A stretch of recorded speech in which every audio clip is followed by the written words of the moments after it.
বন্ধুরা নমস্কার। আমি কণিকা, বয়স ৬০। আজ আমি তোমাদের শোনাব আমার জীবনের সবচেয়ে অবিশ্বাস্য অভিজ্ঞতার কথা। আমার বয়স যখন ৫৫, আমার স্বামী তখন মারা গেলেন। আমি আর আমার ৩০ বছরের ছেলে সুরজ দুজন একা হয়ে গেলাম। এক রাতে ঝড়ের মধ্যে আমি ভয়ে কাঁপছিলাম। সুরজ আমার ঘরে এসে আমার পাশে শুল। হঠাৎ আমার গালে একটা চুমু পড়ল। আমি চমকে উঠলাম। সুরজ আমার কানে কানে বলল, মা, আমি তোমাকে ভালোবাসি। শুধু মা হিসেবে নয়, একজন নারী হিসেবে আমি তোমাকে আমার বউ বানাতে চাই। তারপর আমি স্তব্ধ হয়ে গেলাম। আমার হৃদয় ধুকপুক করতে লাগল, কিন্তু আমি নিজেকে সামলাতে পারলাম না। সেদিন রাতে যা ঘটল তা ভাবতেও আমার পুরো শরীর শিউরে উঠল। সেই রাতের পর থেকে আমার মনে শুধু একটাই প্রশ্ন ঘুরপাক খেতে লাগল, এরপর কি হবে? আমরা কি করব? সুরজের শব্দগুলো আমার কানে বাজতে লাগল, মা, আমি তোমাকে ভালোবাসি। উহ! আমি তার দিকে তাকালাম। তার চোখে ছিল বিষাদ আর ভয়। আমি তখন বললাম, সুরজ, তুমি কি বলতে চাইছ? এটা ঠিক নয়। সুরজ আমার হাত ধরে বলল, মা, তুমি আমাকে ভুল বুঝো না।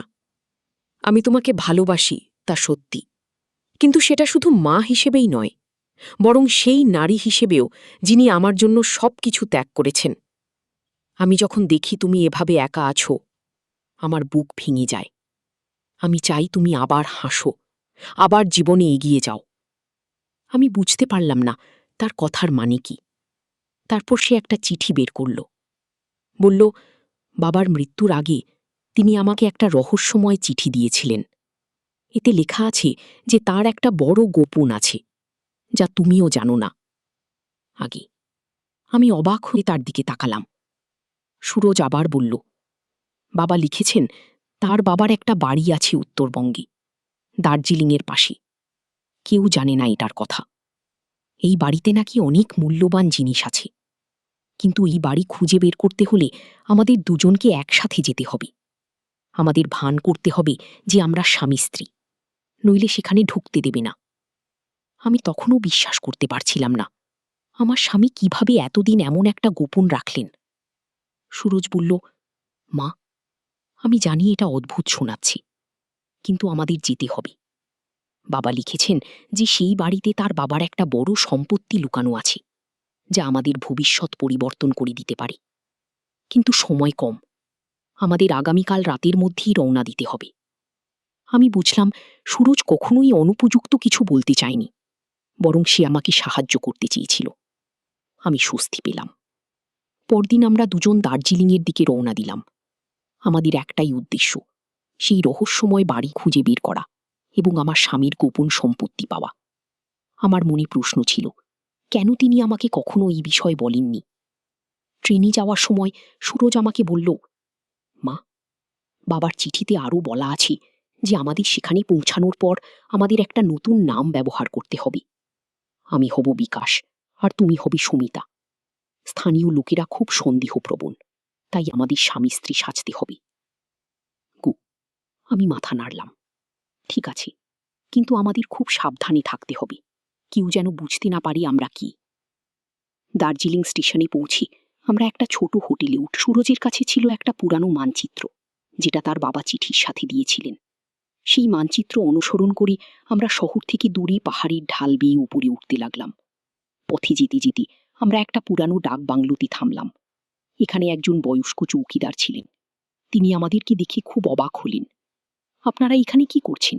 চৌকিদার জিজ্ঞেস করলেন। সুরজ উত্তর দিল, আমরা বিকাশ আর সুমিতা, আমরা এখানে ভ্রমণে এসেছি।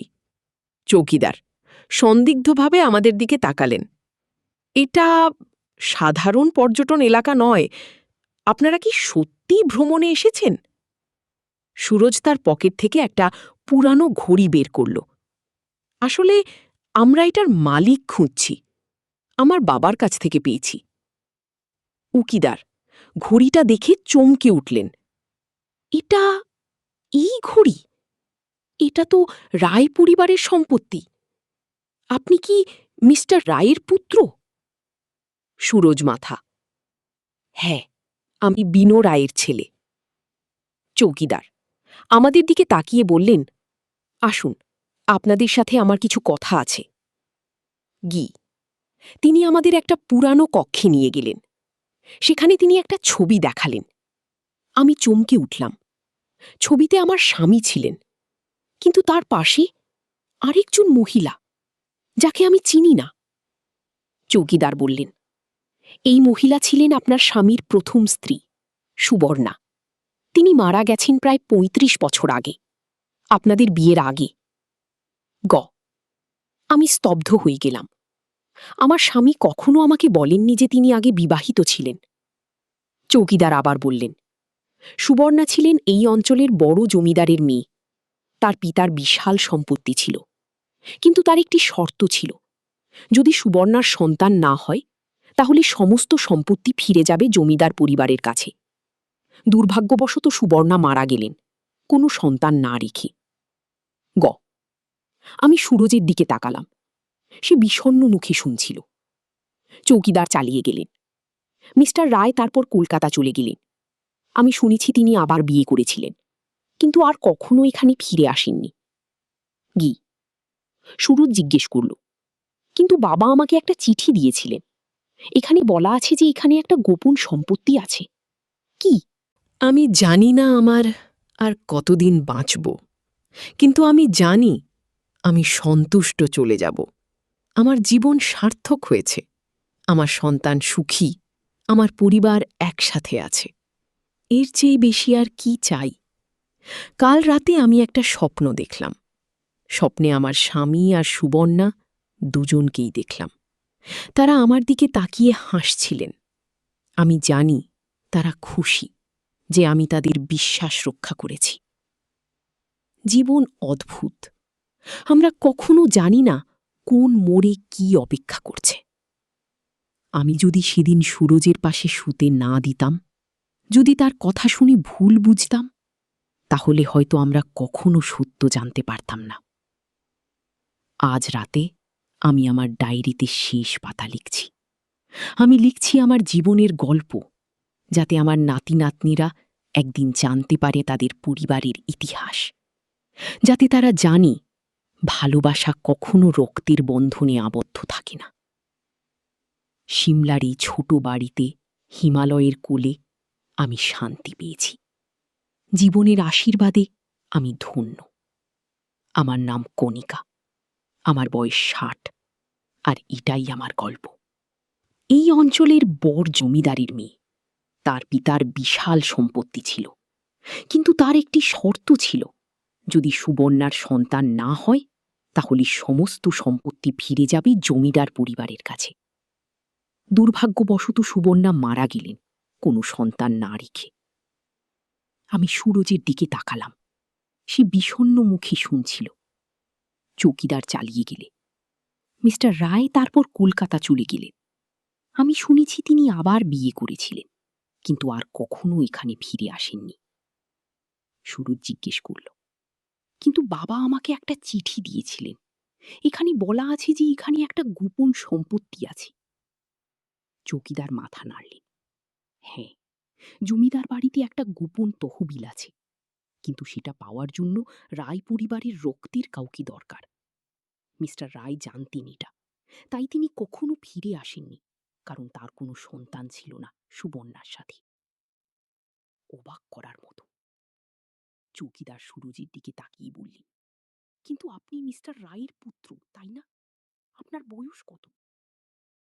সুরজ উত্তর দিল, ৩০।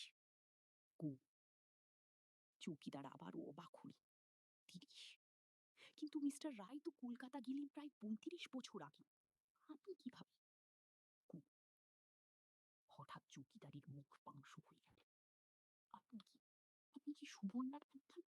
কাল রাতে আমি একটা স্বপ্ন দেখলাম। স্বপ্নে আমার স্বামী আর সুবর্ণা দুজনকেই দেখলাম। তারা আমার দিকে তাকিয়ে হাসছিলেন। আমি জানি তারা খুশি যে আমি তাদের বিশ্বাস রক্ষা করেছি। জীবন অদ্ভুত। আমরা কখনো জানি না কোন মোড়ে কি অপেক্ষা করছে। আমি যদি সেদিন সুরজের পাশে শুতে না দিতাম, যদি তার কথা শুনে ভুল বুঝতাম, তাহলে হয়তো আমরা কখনো সত্য জানতে পারতাম না। আজ রাতে আমি আমার ডায়েরিতে শেষ পাতা লিখছি। আমি লিখছি আমার জীবনের গল্প, যাতে আমার নাতি-নাতনিরা একদিন জানতে পারে তাদের পরিবারের ইতিহাস। যাতে তারা জানে ভালোবাসা কখনো রক্তের বন্ধনে আবদ্ধ থাকে না। সিমলার এই ছোট বাড়িতে হিমালয়ের কূলে আমি শান্তি পেয়েছি। জীবনের আশীর্বাদে আমি ধন্য। আমার নাম কণিকা। আমার বয়স ৬০। আর এটাই আমার গল্প। এই অঞ্চলের বড় জমিদারের মেয়ে। তার পিতার বিশাল সম্পত্তি ছিল, কিন্তু তার একটি শর্ত ছিল। যদি সুবর্ণার সন্তান না হয়, তাহলে সমস্ত সম্পত্তি ফিরে যাবে জমিদার পরিবারের কাছে। দুর্ভাগ্যবশত সুবর্ণা মারা গেলেন, কোনো সন্তান না রেখে। আমি সুরজের দিকে তাকালাম। সে বিষণ্মুখী শুনছিল। চৌকিদার চালিয়ে গেলেন। মিস্টার রায় তারপর কলকাতা চলে গেলেন। আমি শুনেছি তিনি আবার বিয়ে করেছিলেন, কিন্তু আর কখনো এখানে ফিরে আসেননি। গিয়ে সুরজ জিজ্ঞেস করল, কিন্তু বাবা আমাকে একটা চিঠি দিয়েছিলেন। এখানে বলা আছে যে এখানে একটা গোপন সম্পত্তি আছে। গিয়ে চৌকিদার মাথা নাড়লেন। হ্যাঁ, জমিদার বাড়িতে একটা গোপন তহবিল আছে, কিন্তু সেটা পাওয়ার জন্য রায় পরিবারের রক্তের কাউকে দরকার। মিস্টার রায় জানতেন এটা, তাই তিনি কখনো ফিরে আসেননি, কারণ তার কোনো সন্তান ছিল না সুবর্ণার সাথে। গো অবাক করার মতো। চৌকিদার সুরজের দিকে তাকিয়ে বললেন, কিন্তু আপনি মিস্টার রায়ের পুত্র, তাই না?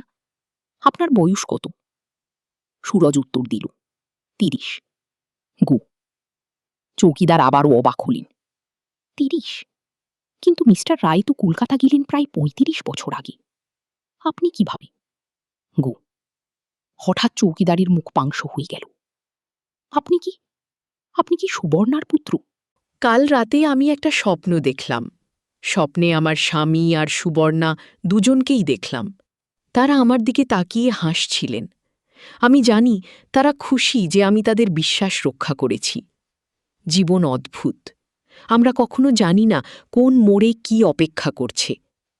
আমি যদি সেদিন সুরজের পাশে শুতে না দিতাম, যদি তার কথা শুনে ভুল বুঝতাম, তাহলে হয়তো আমরা কখনো সত্য জানতে পারতাম না। আজ রাতে আমি আমার ডায়েরিতে শেষ পাতা লিখছি। আমি লিখছি আমার জীবনের গল্প, যাতে আমার নাতি-নাতনিরা একদিন জানতে পারে তাদের পরিবারের ইতিহাস। যাতে তারা জানে ভালোবাসা কখনো রক্তের বন্ধনে আবদ্ধ থাকে না।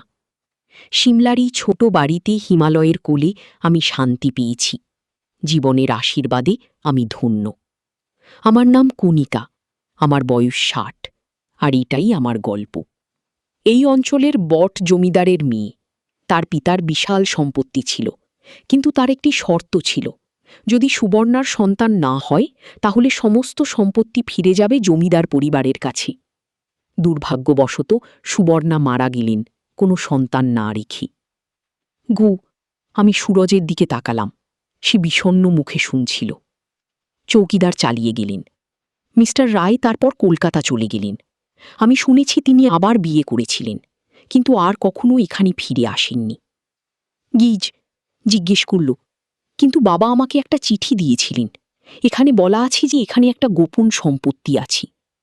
গি। চৌকিদার মাথা নাড়লেন। হ্যাঁ, জমিদার বাড়িতে একটা গোপন তহবিল আছে, কিন্তু সেটা পাওয়ার জন্য রায় পরিবারের রক্তের কাউকে দরকার। মিস্টার রায় জানতেন এটা, তাই তিনি কখনো ফিরে আসেননি, কারণ তার কোনো সন্তান ছিল না সুবর্ণার সাথে। গু। অবাক করার মতো। চৌকিদার সুরজের দিকে তাকিয়ে বললেন, কিন্তু আপনি মিস্টার রায়ের পুত্র, তাই না? আপনার বয়স কত? সুরজ উত্তর দিল, ৩০। গু। চৌকিদার আবারও অবাক হলেন। ৩০? কিন্তু মিস্টার রায় তো কলকাতা গেলেন প্রায় ৩৫ বছর আগে। আপনি কিভাবে? হঠাৎ চৌকিদারের মুখ পাংশু হয়ে গেল। আপনি কি সুবর্ণার পুত্র? হঠাৎ চৌকিদারের মুখ পাংশু হয়ে গেল। আপনি কি সুবর্ণার পুত্র? আমরা দুজনেই চমকে উঠলাম। সুরজ বলল, না, আমি কণিকার পুত্র। কণিকা আমার চৌকিদার। কিছুক্ষণ চুপ করে থাকলেন। তারপর ধীরে ধীরে বললেন, মিস্টার রায় আমাকে একটা খাম দিয়েছিলেন। বলেছিলেন যদি কখনো তার কোনো পুত্র এখানে আসে, তবে তাকে এটা দিতে। গু। চৌকিদার একটা পুরানো আলমারি খুললেন এবং একটা ময়লা খাম বের করলেন। এই নিন। সুরজ খামটি খুলল। সেখানে একটা চিঠি ছিল, আর একটা ছোট চাবি। চিঠিতে লেখা ছিল, প্রিয় সুরজ, যদি তুমি এই চিঠি পড়ছ, তার মানে আমি আর নেই। আমি জানি তুমি আশ্চর্য হবে, কিন্তু আমার কাছে একটা বড় গোপন আছে। সুবর্ণা আমার প্রথম স্ত্রী ছিলেন। আমরা খুব ভালোবাসতাম একে অপরকে, কিন্তু তার স্বাস্থ্য খুব ভালো ছিল না। আমরা জানতাম তিনি বেশি দিন বাঁচবেন না, কিন্তু তার পিতার শর্ত ছিল শুধুমাত্র সুবর্ণার সন্তান সম্পত্তির উত্তরাধিকারী হবে। আমরা খুব চিন্তিত ছিলাম। তারপর আমরা এক সিদ্ধান্ত নিলাম। কণিকা সুবর্ণার ছোট বোন। সুরজকে ধারণ করবেন এবং তাকে নিজের সন্তান হিসেবে বড় করবেন। কেউ জানবে না যে সুরজ আসলে সুবর্ণার সন্তান। কণিকা রাজি হয়েছিলেন, কারণ তিনি তার বোনকে খুব ভালোবাসতেন এবং চাইতেন না তার সম্পত্তি হারিয়ে যাক। সুবর্ণা মারা যাওয়ার পর আমি কণিকাকে বিয়ে করলাম, যাতে সুরজকে আমাদের দুজনের সন্তান হিসেবে বড় করতে পারি। আমরা কলকাতায় চলে গেলাম, যেখানে কেউ আমাদের চিনত না। এখন সময় এসেছে সত্য প্রকাশের। সুরজ, তুমি সুবর্ণার পুত্র। জমিদার পরিবারের রক্ত তোমার শিরায় বইছে। এই চাবি দিয়ে তুমি জমিদার বাড়ির গোপন তহবিল খুলতে পারবে। সেখানে আছে বিশাল সম্পদ, যা তোমারই প্রাপ্য। কণিকা, আমি জানি তুমিও এই চিঠি পড়ছ। আমি তোমাকে অনন্তকাল ধন্যবাদ জানাই, সুরজকে নিজের সন্তান হিসেবে বড় করার জন্য। তুমি একজন বীর, একজন ত্যাগী মা। ভালোবাসা সহ, বিনয়। বিনয় রায়। ও, চিঠি পড়ে আমার চোখে জল এসে গেল। সুরজ আমার দিকে তাকালো, তার চোখে অশ্রু। সে আমাকে জড়িয়ে ধরল। মা, আমি জানতাম না কি। সুরজ কাঁদতে লাগল। আমি তাকে আদর করলাম। সুরজ, তুমি আমার সন্তান, এটা কখনো বদলাবে না। আমি তোমাকে গর্ভে ধারণ করিনি, কিন্তু আমার হৃদয়ে তোমাকে ধারণ করেছি। ওকিদার আমাদেরকে জমিদার বাড়িতে নিয়ে গেলেন। সেটা ছিল একটা বিশাল প্রাসাদের মতো, কিন্তু বছরের পর বছর পরিত্যক্ত অবস্থায় থাকায় অনেকটাই ভেঙে পড়েছিল। তিনি আমাদের একটা লাইব্রেরি রুমে নিয়ে গেলেন। সেখানে একটা বড় বইয়ের আলমারি ছিল। তিনি একটা বই সরালেন এবং পিছনে দেখা গেল একটা ছোট লোহার সিন্দুক। এটাই সেই তহবিল, চৌকিদার বললেন। সুরজ তার বাবার দেওয়া চাবি দিয়ে সিন্দুকটা খুলল। ভেতরে ছিল অনেক স্বর্ণালঙ্কার, হীরামানিক এবং একটা বড় খাম। খামটি খুলে আমরা দেখলাম সেটা ছিল জমিদার বাড়ির মালিকানার দলিল, সুবর্ণার নামে।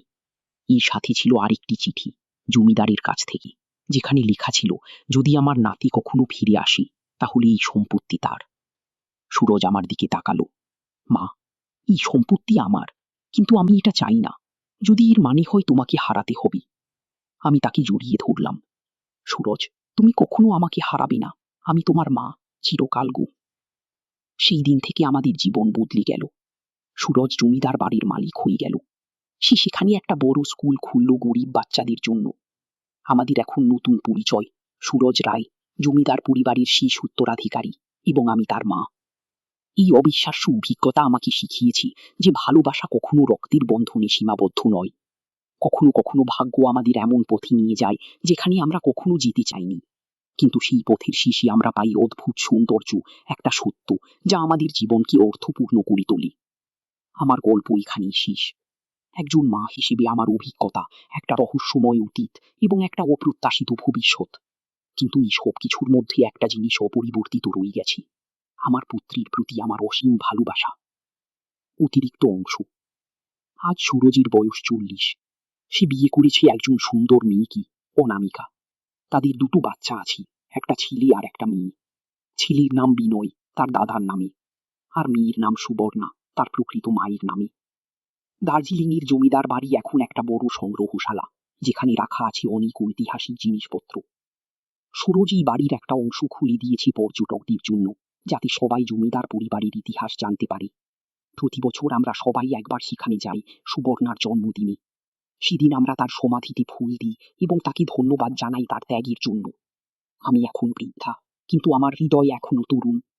যখন আমি আমার নাতি নাতিনীদের দেখি, আমি ভাবি জীবন কতটা অদ্ভুত। অনেক সময় আমরা যা দেখি তা সত্য নয়, সত্য লুকিয়ে থাকি গভীরে, আমাদের হৃদয়ে। সেই ঝড়ের রাতে যখন সুরজ আমার ঘরে এসেছিল, আমি ভয় পেয়েছিলাম। আমি ভেবেছিলাম এটা ছিল একটা ভুল পথে যাওয়া শুরু, কিন্তু এখন আমি বুঝি সেটা ছিল একটা নতুন জীবনের শুরু, একটা সত্যের অন্বেষণের শুরু। আমার জীবনে অনেক উত্থান পতন ছিল, অনেক রহস্য ছিল, কিন্তু আমি কখনো হাল ছাড়িনি। আমি লড়াই করেছি আমার সন্তানের জন্য, আমার পরিবারের জন্য। আজ যখন আমি পিছনে ফিরে তাকাই, আমি গর্বিত। গর্বিত যে আমি একজন মা, গর্বিত যে আমি একজন রক্ষক, গর্বিত যে আমি সুরজির মা। জীবন আমাদের অনেক পরীক্ষায় ফেলে, কিন্তু যদি আমরা সাহসী হই, যদি আমরা সত্যকে গ্রহণ করি, তাহলে আমরা জীবনের সব চ্যালেঞ্জ অতিক্রম করতে পারি। আমার নাম কণিকা, আমার বয়স 7, এবং আমি সবেমাত্র আমার জীবনের সবচেয়ে বড় সিদ্ধান্ত নিয়েছি। সুরজের প্রস্তাবে আমরা সবাই এখন সিমলাতে একটি নতুন বাড়ি কিনেছি। পাহাড়ের ঢালে, সাদা তুষারের মাঝে একটি সুন্দর কুটির। এখান থেকে হিমালয়ের দৃশ্য অপূর্ব। সকালে উঠে বারান্দায় বসলে মনে হয় আকাশ যেন হাতের নাগালে। আমার শেষ বয়সে এই পরিবর্তন সহজ ছিল না। কলকাতার বাড়ি ছেড়ে আসতে কষ্ট হয়েছিল। সেখানে তো আমার স্বামীর স্মৃতি জড়িয়ে ছিল, কিন্তু জীবন তো এগিয়ে যেতেই হবে। সিমলার এই বাড়িতে আমরা সবাই মিলে থাকি, আমি, সুরজ, অনামিকা আর তাদের 2 বাচ্চা।